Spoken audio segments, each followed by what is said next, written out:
Well, g'day. Welcome to the HSEQ Leaders podcast. Today we have Mick Paton on board. I'd say. G'day, Mick. How you going? Yeah, very good, John. How are you?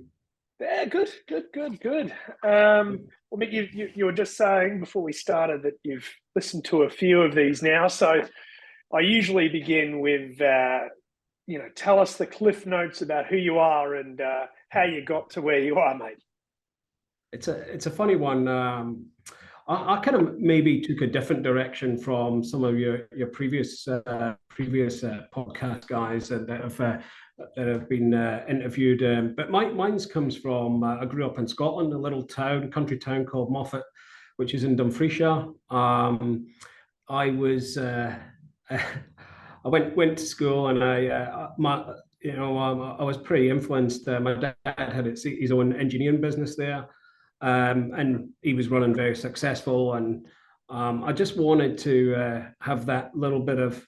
I remember when I was growing up at school that my friends and people at school would just say, "Oh, you'll probably just end up working for your dad and everything will be laid on a plate," type thing. And I was always more ambitious and adventurous than that, and influenced by some people, which we'll go into later. But anyway, I went to college in Scotland, and then I joined a bank, and I was a bank clerk officer. Yeah.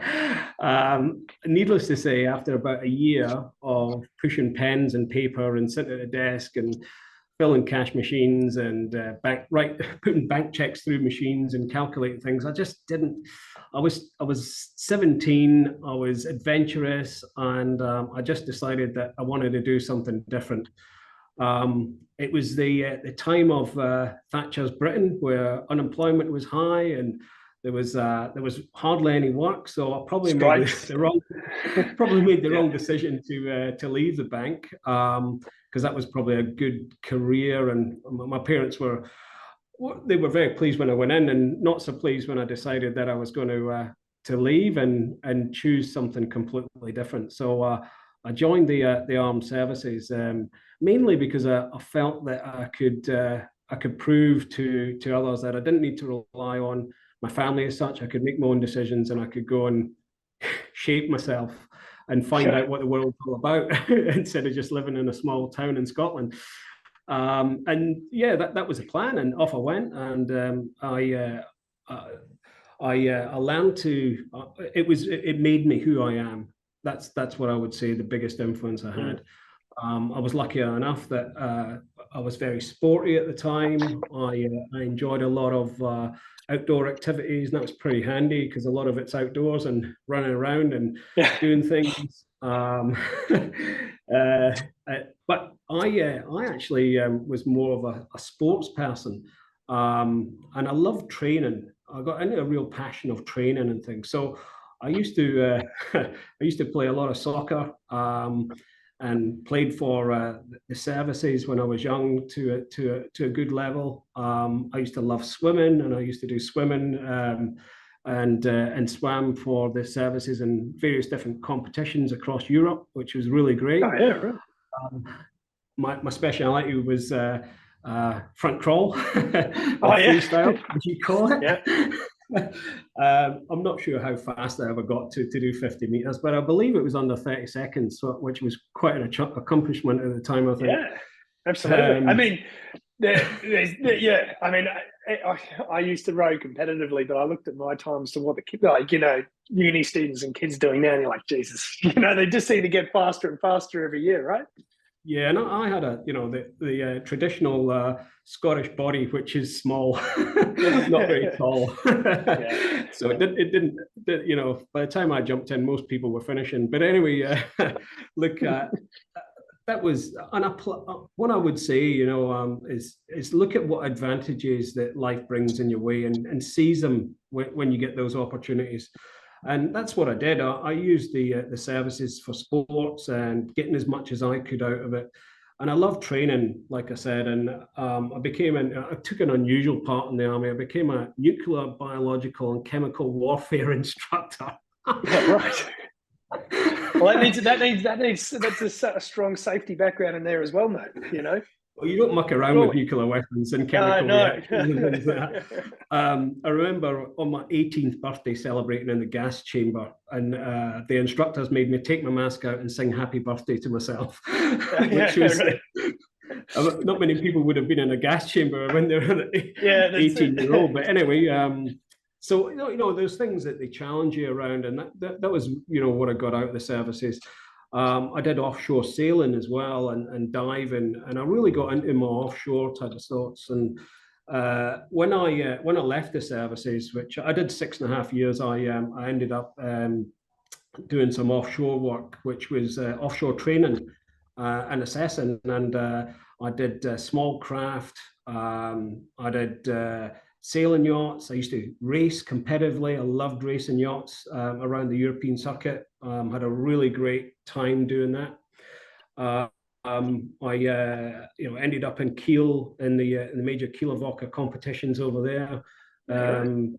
Raced around the European circuit, had a great time. And one thing, natural progression led to another, and I did sea safety and officer of the watch and train the trainer, and I ended up as a skipper and a yacht master offshore, examiner, and then Australia came out of the blue, kind of thing. I think I got a call or something from a friend who said, "Hey, they're looking for skippers in Australia. Do you fancy a job?" And I said, "It's a bit far, isn't it?" Anyway, I didn't really look at anything too much, and I filled out an application, and I remember, you had visa applications and all those type of things, and there was an opportunity, and I wrote to them and didn't hear anything back. And then I filled it in roughly in about April, and then in later on that year, and it was about 4 months later, I opened this envelope and said, "You've been accepted. When can you come?" And so the 1st of January 2005, I landed on the shores of in Perth. And I had a friend here, and they very kindly put me up in some accommodation, and then I went and worked for Challenger TAFE, which was the Maritime Training Centre in Fremantle, for a while, doing small vessels, shipboard safety. We did some great intervention programs with WA Police. We would take kids at risk, who were challenged in various different backgrounds to take them offshore. We would get on, I would skipper the vessel, and we go 25 miles nautical miles west of Rottnest Island, and we would go fishing with them and keep them offshore and put them in unusual situations to really enhance and bring out different personalities in them. And you could see the change straight away, and that was a really important step, I believe, in what I felt was really important about society and influence and where we had to go. So I really enjoyed that. I then went and worked offshore for a period of time. I worked on anchor handling tug supply vessels. The brochure said Broome, but unfortunately ended in the Bass Strait. It's a bit of a difference. So down the Tuna Kipper oil field, servicing them, and I loved the offshore work. I had a real passion for it. But I suppose 90% of the time on board a ship is about maintenance, and it's about stopping a fire and stopping environmental impact. So you're safety conscious about where you navigate, what you would ensure around shipboard safety. The interesting question: do you know where most fires start on a ship? I would say the engine room, but I know that's going to be the wrong answer, right? You're probably not too far away, but it's actually the laundry. The laundry is right. Yeah, because people wash their coveralls and they're covered in oil and they overheat and they don't manage the tumble dryer as good as they can, and that's where a lot of the smaller fires start. And as you know, if it's a small fire, then it can escalate if it's not under control. So we'd have a fire watch watching the laundry. You ask Really? anybody that works offshore, and I bet you will tell you the same answer. There was a bit of a downturn in the industry, and I noted, and I remember having a conversation with, I think it was one of the skippers back when I worked, and they said, "Oh, look, you might be looking at, you've got good cross set of skills. Why don't you look at safety and do a safety qualification or something like that, and then get into maybe that industry?" And that's what I did. I took the opportunity when I was off and retrained myself, or got competent in the qualifications, and I just I think it was the first time ever I'd actually gone online and looked at jobs, because most of the things have come to me rather than chasing, apart from when I joined the army. I put an application in, and about 30 minutes later, I got a phone call. Oh, Somebody right. said, "Hi, we're looking for a safety advisor. Would you like to come and help us out? We're building some new Woolworths and Coles supermarkets." And I said, "I don't really know much about that, but I'll give it a go." And Give he it a said, go. "Oh, no, you'll be fine." And that's what I did. And I did that for about 6-7 months and helped them out. And yeah, it was a really interesting thing. And I just, I felt at the time I was a little bit out of my depth, and I didn't have any support apart from calling the office and asking them. But I just used my moral compass on risk, and I identified that if there was an issue, I was going to think about what would hurt me, and try and work with the teams to avoid that risk. And that was the methodology that I used offshore. I used when I was sailing. I used everything, and I just went, right, this is how I'm going to apply the techniques here. And then, if it needed further research and feedback, I would go and develop or go and find out that information. So that's what I think is really important, is finding, where you're how you can really benefit from challenging situations, and what do you need to do to get to that next level, and always challenging yourself. And like I said, I always wanted to do a challenge or something similar. And then worked in construction, and after that, and here I am, and I've been with my company now for the last 2 years here, and probably all up about 15 in health and safety. You just to circle back, how important do you think, and it's something actually that Andy and I talk about a lot, but how important do you think that competitive sports, competing in that level, has helped your career to get to where it is now as a foundation? Oh, look, I had some really fantastic influences in what I did. I had a great mentor in Baz Ennals, and he was a skipper, and he always pushed me to really achieve the highest levels as possible, and it was all about performance. And he was a sailor, and he didn't want anything to interrupt that. So he would say, "No, I know you like your soccer and your swimming and all the rest of it." And he said, "You can't do that. You've got to concentrate 100% in doing this to achieve what you need to achieve." And I just felt that influence there really drove me to really get on those to try and reach those targets that I was trying to achieve. And there's an application of risk that you take when you undertake it, and the more experience you get, the better you understand around where you can influence that risk and what precautions you may need to take to mitigate it as far as possible. And there's setting up the boat early, making sure that all the team knew exactly when you were going to trigger the different sail changes, what clear, concise indication around what you were going to do when you got to the next set of marks or whatever that you were going to race to, and what tactics you were going to do on other boats and other vessels around you, so that you always had that opportunity to take the lead or influence where it was going to go. So yeah. No, it's I think, I mean, I'm not saying it's the be all and end all, but I certainly think competitive sports, and I guess that element can sort of really transition or help people transition into lots of different areas in their life, which is interesting, and something that I've noticed with a lot of people, sort of at a senior level, have often had that backing in their past or a bit in their background. But what's the biggest learning? I mean, you've had a lot of different iterations in your career, from the defence to sailing and sport, and then obviously into safety and construction. What's your biggest learning that you would give to yourself if you could go back to when you were 18, perhaps in Mofat in Scotland? I think it's a challenging one, that, because I always try to steer my own ship to get as much as, to put a phrase to it, but to try and influence where I wanted to go all the time. And sometimes the routes weren't clear cut as such.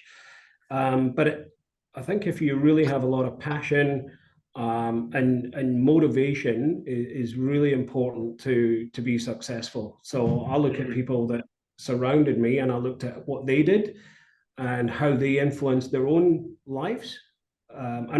There was occasions where I probably let myself down and didn't do as strongly as I could have, and I look back on those opportunities and think, you know what, I could have done a lot better there. And maybe that was because I didn't study hard enough, or I didn't put the effort in when it should have been done. So I would say, look, if you see the opportunity, then seize that opportunity.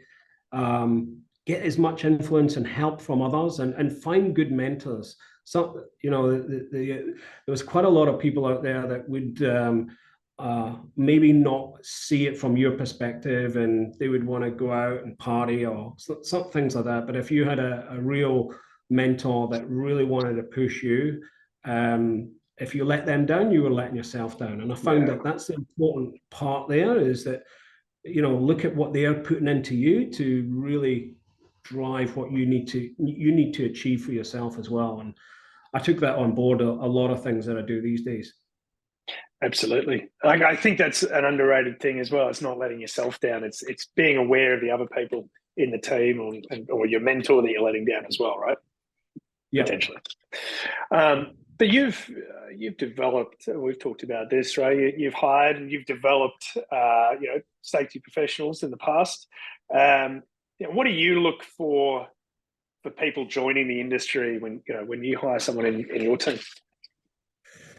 Look, I'll probably, like you, review hundreds of CVs and things like that, and I kind of I let you learn to skim through them and identify the key points that I think are really important to what you think. And a lot of the times, I'll actually flick to the where their start point was. Where did they get their passion, or where did they get the experience? What is their experience and knowledge, and where does that come from?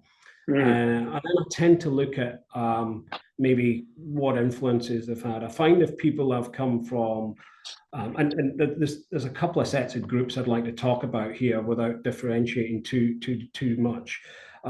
There's the ones that are educated or come from an educated background and do it through that process, and I look at them as the high potential high achievers around making it to the end and becoming the next influencers and the next managers and the next people that are that will work in our industry for the next generation. And I look at their competency and skills levels will be pretty high, but on the other hand, they might not have experience and knowledge.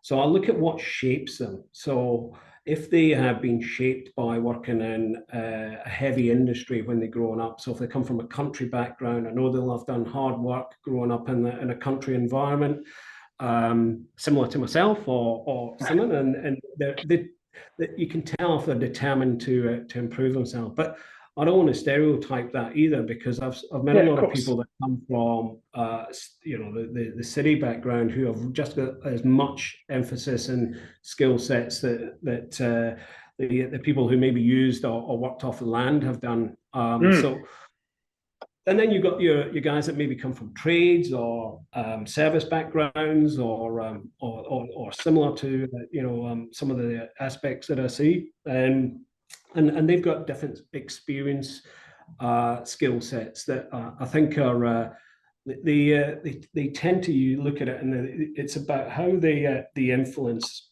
that CV, and I think it's really important that people talk about being able to mentor and coach, rather, and also I want to know what jobs they've done. So not so much which company they were working for, but what have they done in those type of works? Have they been involved in, if we are doing civil works, what type of civil works have they been doing? Is it been infrastructure? Has it been gas works, utilities, those type of things? So I want to get a grasp of understanding what that exposure of that experience may have been. If it's oil and gas, what type of works have they been involved in overseeing? Is it operations where they've been monitoring what the operations look like? Is it been the construction or shutdowns where it's fast, it's quick, it's dynamic, and they have to flow with what happens and get up to speed very quickly and be able to have an influence? I get a lot of people that are calm. They have a relaxed feel. They know they're in control. When you look at a skipper, and a good skipper, he's always that person, or they're always that person that are able to show. It's a bit like a duck. They look pretty cool on top, but they might be paddling like hell underneath. And I think if that's how you're able to influence as a safety person, or as in our industry, it just shows that you've got the opportunity to support people and help them, and with a steady knowledge or advice, then you can provide that, and it'll bring people back down and just make, in a crisis, etc., be able to bring that back to a more of a controlled environment and keep it calm, keep it under control, and we'll worry about the smaller things underneath that, but we'll just deal with one section at a time. But I think bite-sized chunks is the way that I always remember things, and you take a bite and then you work on it, and then you can take the next bite, and before you know it, you're building your, where you got to go and what you're achieving. Sure. On that note, I mean, you talked about people coming from different backgrounds, but then what they have been doing in previous roles. And it's something that I get a lot, and it's a divisive topic, I guess. But how transferable do you think safety is between sectors and between, I guess, different job roles within safety? I think you have to be compassionate about what people do. I think it's really important to have an inquisitive personality. I find that people that maybe are introverted find it challenging to interact. And if we don't interact, we'll never really find out what the true source of our work is, and the work is being done, and how to influence that for better outcomes. So I tend to look at that as well as how do they communicate? Are they asking, or are they telling? And if they tell, what is the influence that's going to get from that? We do a lot of telling. We don't do so much asking, and I think we need to start, or we need to continue doing that. It's the curiosity, right? Being curious. I think it's definitely. I mean, it gets talked a lot about within.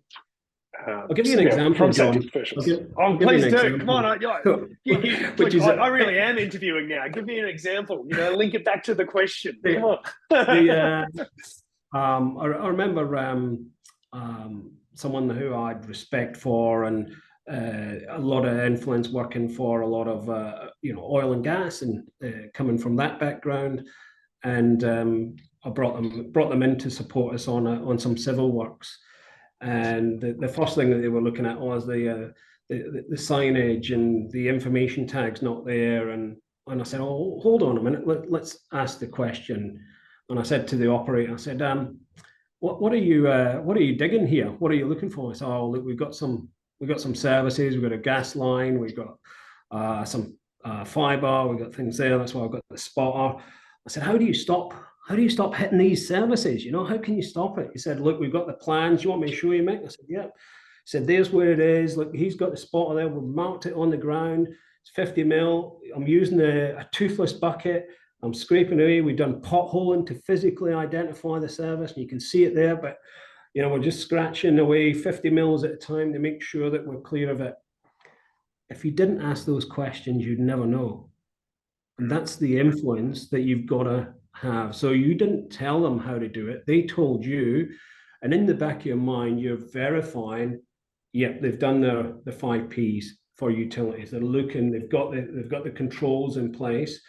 Sure, we can come back and make sure that the signage and the information tags up to speed so that people are aware of what that activity is. But let's look at the bigger picture. Let's look where risk is. Let's ask them to verify the risk. Is there critical controls in place? Or are we wasting our time, you know, pushing them in the wrong direction? And I think that's really important. Yeah, that's like, well, I think that's a brilliant example, because I mean, it's very easy to go on there and scream and shout, right? And I guess that might have been perhaps old safety as well, right? Versus being collaborative. I think being collaborative as well is an underrated skill point, as well as being curious, of course.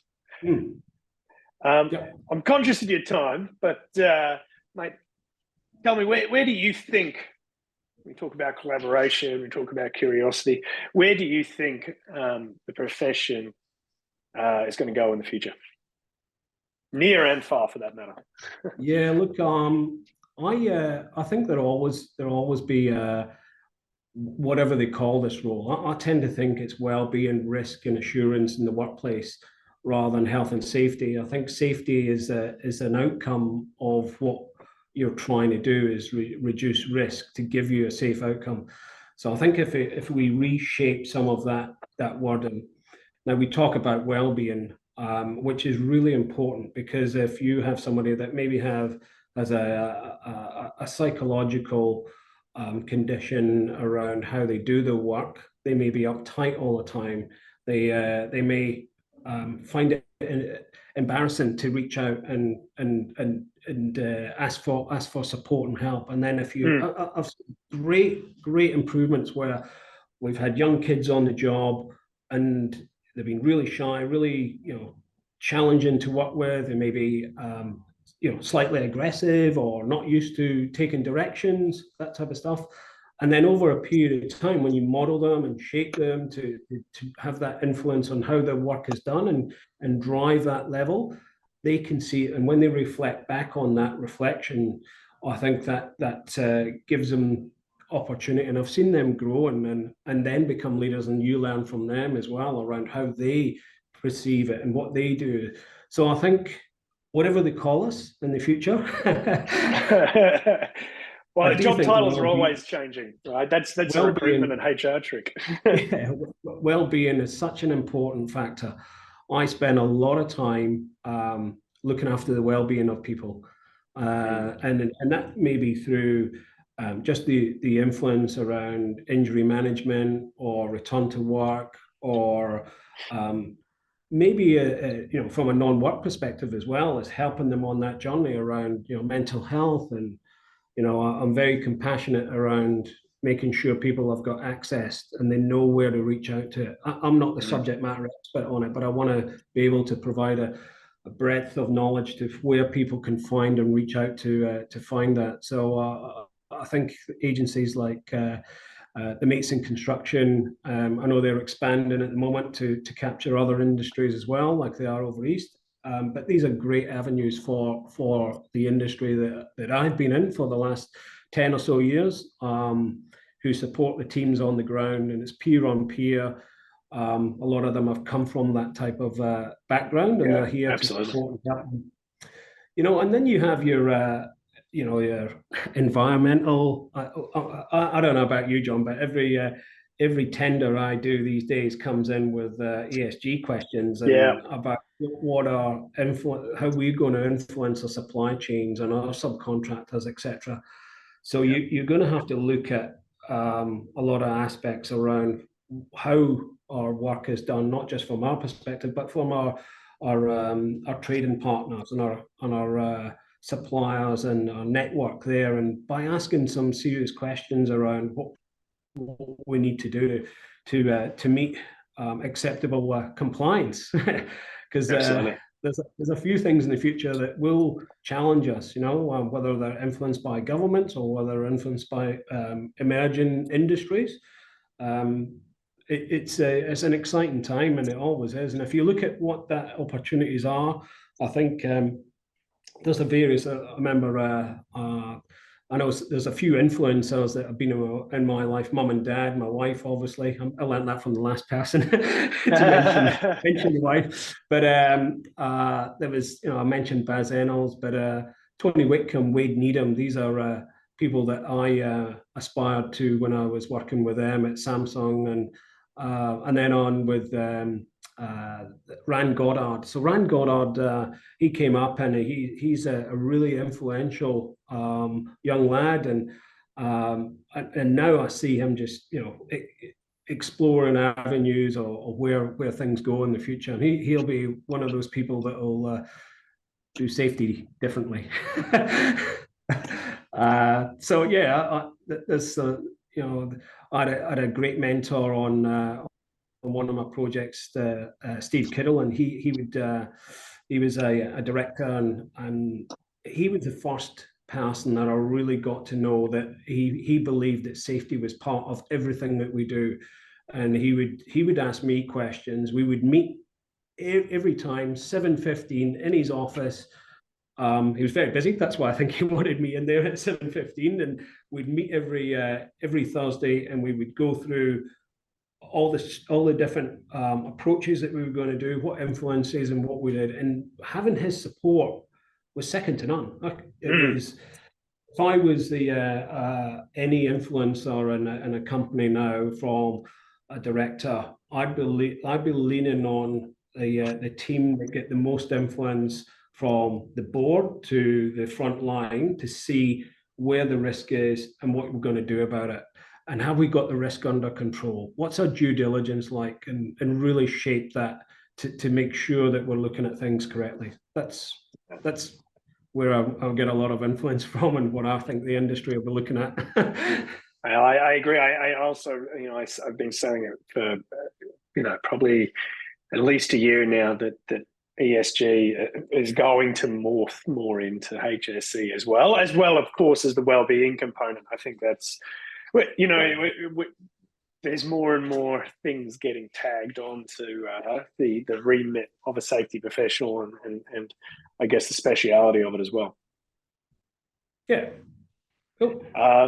But Mick, again, conscious to your time, and mate, thank you so much for jumping on today. I'm going to put your LinkedIn in the show notes, and thank you very much for joining us on the HSEQ Leaders podcast.